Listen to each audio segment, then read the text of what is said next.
Poor Things had so many great fashion moments throughout the movie.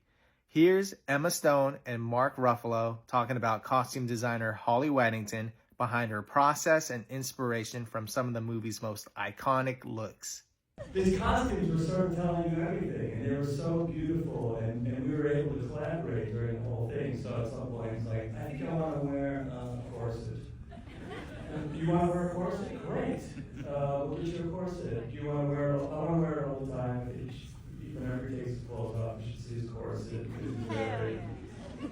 He cares about his figure. And then like, well, how about some butt pads too? And then how about some calf pads? And then how about some thigh pads? And all of a sudden, you know, this very bottom-heavy character started to come. But that's how we were working.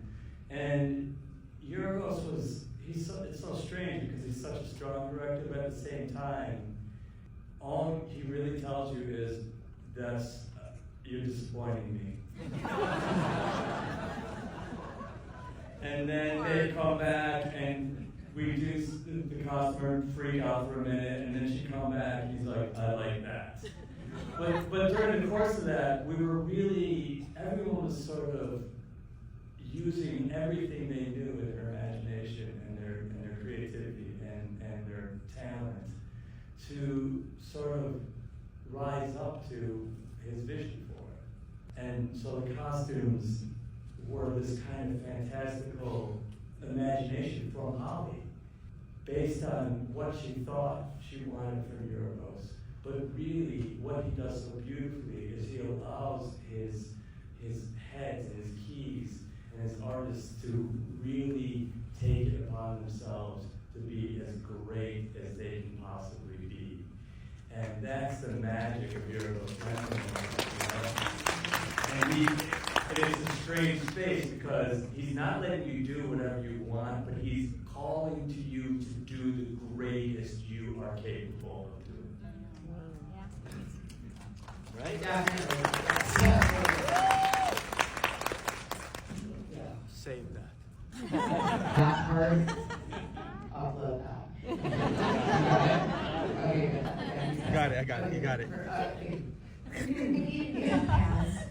I didn't give up. Everything Bella was so possibly chic. Like, she must have loved every scene, every moment for that.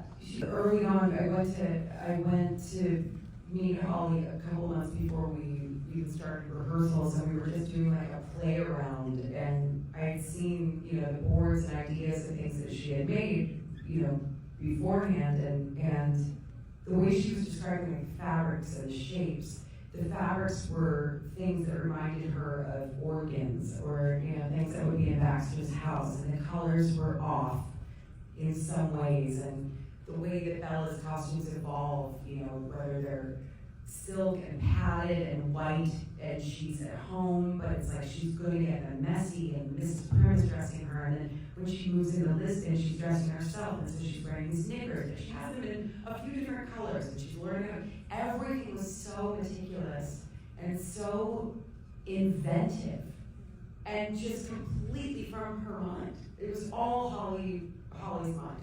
And like the descriptors behind all of it, the condom cave in Paris where it's latex and she's, you know, going to the Ruffalo for the first time. Like everything was, it was super, super genius. I think she's a genius, I really do.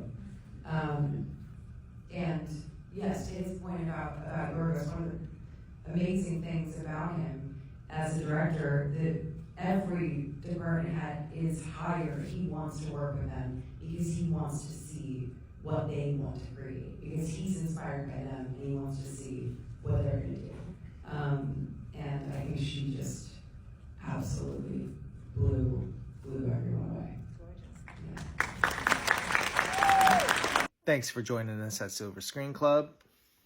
Now go watch Poor Things.